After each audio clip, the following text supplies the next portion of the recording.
नमस्कार दोस्तों, मैं चारुल श्रीवास्तव आप सभी का बहुत बहुत स्वागत करती हूँ मेरे YouTube चैनल प्रयास तो करें मुमकिन है सब #मेंटल रिटार्डेशन। दोस्तों, मैंने अपने पहले वीडियो में मेंटल रिटार्डेशन से संबंधित एक इंट्रोडक्शन अभिभावकों को दिया था। आज मैं उसी संदर्भ में अपना ये दूसरा वीडियो आप लोगों के लिए प्रस्तुत कर रही हूँ। प्लीज़ मेरे वीडियोस को ध्यान से देखें, लाइक करें और सब्सक्राइब तो ज़रूर करें, जिससे मेरे अगले वीडियो का नोटिफिकेशन आप लोगों को मिलता रहे। तो चलिए दोस्तों, जैसा कि मैंने आप लोगों को पहले बताया था, मेंटल रिटार्डेशन एक बच्चे के मेंटल डेवलपमेंट में हुई देरी या धीमापन के कारण होता है। यह देरी या धीमापन बच्चे में विभिन्न कारणों से हुए ब्रेन डैमेज या ब्रेन की क्षति के कारण होता है। इस क्षति के कारण बच्चे का मानसिक विकास या मेंटल डेवलपमेंट प्रभावित हो जाता है, जिस कारण उसका सभी एरियाज़ में डेवलपमेंट धीमा हो जाता है यदि उसकी तुलना उसके उम्र के अन्य नॉर्मल बच्चों से की जाए। जैसा कि आप सभी जानते हैं, हमारे शरीर के विभिन्न भागों तथा उनके कार्यों को ब्रेन या दिमाग द्वारा कंट्रोल या नियंत्रित किया जाता है, ताकि शरीर के सभी भाग और उनके कार्य नॉर्मल रूप से चलते रहें। लेकिन जब किसी कारण से ब्रेन में किसी तरह की क्षति हो जाती है, तो बच्चे का मानसिक विकास धीमा हो जाता है, जिससे बच्चे का मानसिक विकास प्रभावित हो जाता है, जिसका परिणाम मेंटल रिटार्डेशन हो जाता है। दिमाग में यह क्षति कई कारणों से होती है। यह क्षति 3 कारणों से मुख्यतः हो सकती है। पहला कारण क्या होता है, जिसे प्रीनेटल कॉज कहते हैं, जो कि जब बच्चा माँ के पेट में होता है। दूसरा कारण ये होता है जिस समय बच्चे का जन्म हो, अर्थात वो पेरीनेटल टाइम बोला जाता है।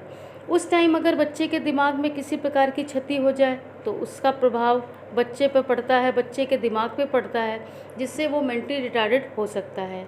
तीसरा कारण, जब बच्चा पैदा हो जाता है और 18 साल तक अगर उसको किसी प्रकार की उसके दिमाग में चोट लग जाए तो उसका प्रभाव भी उसके दिमाग पे पड़ता है, जो कि मेंटल रिटार्डेशन की ओर बच्चे को ले जाता है।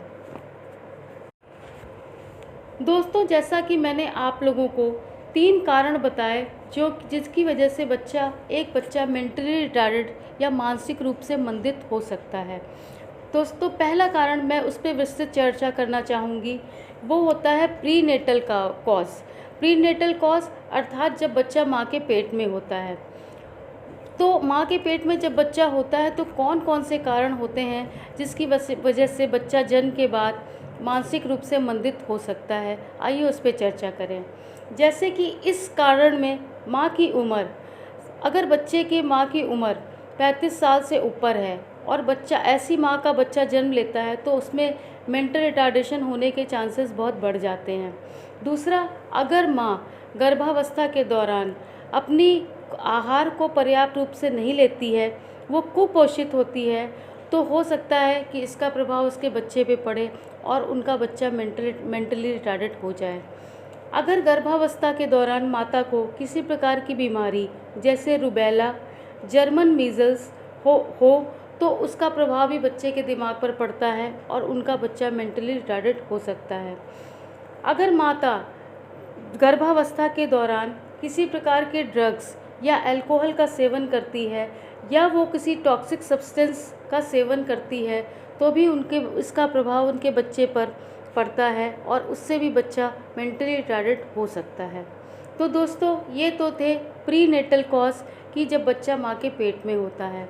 आइए अब हम चर्चा करेंगे कि बच्चा जब जन्म लेता है तो उस टाइम को पेरीनेटल टाइम बोलते हैं, और उस टाइम के ऐसे कौन कौन से कारण हैं जिसकी वजह से एक बच्चा मेंटल रिटार्डेड हो सकता है। पेरीनेटल कॉज में आइए हम चर्चा करके यह आपको बताएं कि कैसे होता है और बच्चा कैसे मेंटली रिटार्डेड होने के चांसेस उसके बढ़ जाते हैं। अगर जन्म के समय प्रोलॉन्ग लेबर यानी लेबर का टाइम बहुत लंबा हो तो या प्री मैच्योर डिलीवरी हो तो माँ जो बच्चे को जन्म देती है उनका बच्चा मेंटली रिटार्डेड हो सकता है। अगर जन्म लिए हुए बच्चे का वजन 2.5 kg से कम हो तो बच्चा मेंटल रिटार्डेड हो सकता है। बर्थ एस्फेक्सिया यह एक ऐसी कंडीशन है कि जब बच्चे को ऑक्सीजन की सप्लाई कम मिले तो उसे साइनोसिस की प्रॉब्लम हो जाती है, तो उस वजह से भी बच्चे का ब्रेन डैमेज हो सकता है और बच्चा मेंटली रिटार्डेड हो सकता है। अगर जन्म के समय माता को जन्म देते समय बच्चे को किसी प्रकार की इंस्ट्रूमेंटल ट्रॉमा हो जाता है डिलीवरी के टाइम पे, तो इसका भी प्रभाव बच्चे पे के दिमाग पे पड़ सकता है और बच्चा मेंटली रिटार्डेड हो सकता है।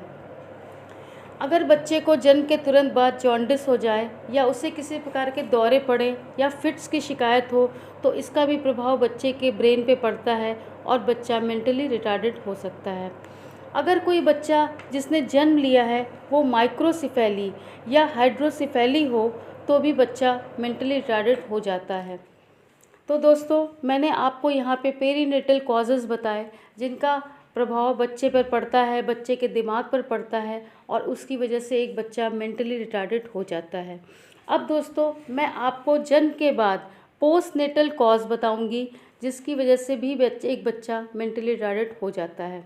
पोस्टनेटल कॉज ये होते हैं कि जब बच्चे ने जन्म ले लिया और जन्म से लेकर 18 साल तक अगर उसके दिमाग पर किसी प्रकार की कोई क्षति पहुंचती है जिससे उसका ब्रेन डैमेज होता है, तो वो भी उसको मेंटल रिटार्डेशन की तरफ ले जाता है। जैसे बच्चे का एक्सीडेंट हुआ हो या उससे कोई किसी प्रकार के दिमाग पे ट्रॉमा उसको हुआ हो, किसी प्रकार की उसको कोई बीमारी जैसे इंसेफेलाइटिस या मेनिंजाइटिस एक्सेट्रा हुई हो, तो भी बच्चा मेंटली रिटार्डेड हो सकता है। अगर बच्चे में किसी प्रकार की मिनरल डिफिशिएंसी या किसी प्रकार की मिनरल की कमी हो जाती है जैसे आयोडीन वगैरह की कमी, तो भी उसका प्रभाव बच्चे के दिमाग पर पड़ता है और बच्चा मेंटली रिटार्डेड हो सकता है। इसी प्रकार दोस्तों, मैंने आप लोगों को बताया, लास्ट में मैं ये बताना चाहूँगी कि आज के वीडियो में मैंने मेंटल रिटार्डेशन से संबंधित कारणों की चर्चा की और हमने यह जाना कि किन किन कारणों से एक बच्चा मेंटली रिटार्डेड हो सकता है। आशा करती हूँ आपको मेरा यह वीडियो पसंद आया होगा और अगले वीडियो में हम एक बहुत महत्वपूर्ण विषय पर चर्चा करेंगे। धन्यवाद दोस्तों, इसे लाइक करें, सब्सक्राइब करें और शेयर ज़रूर करें।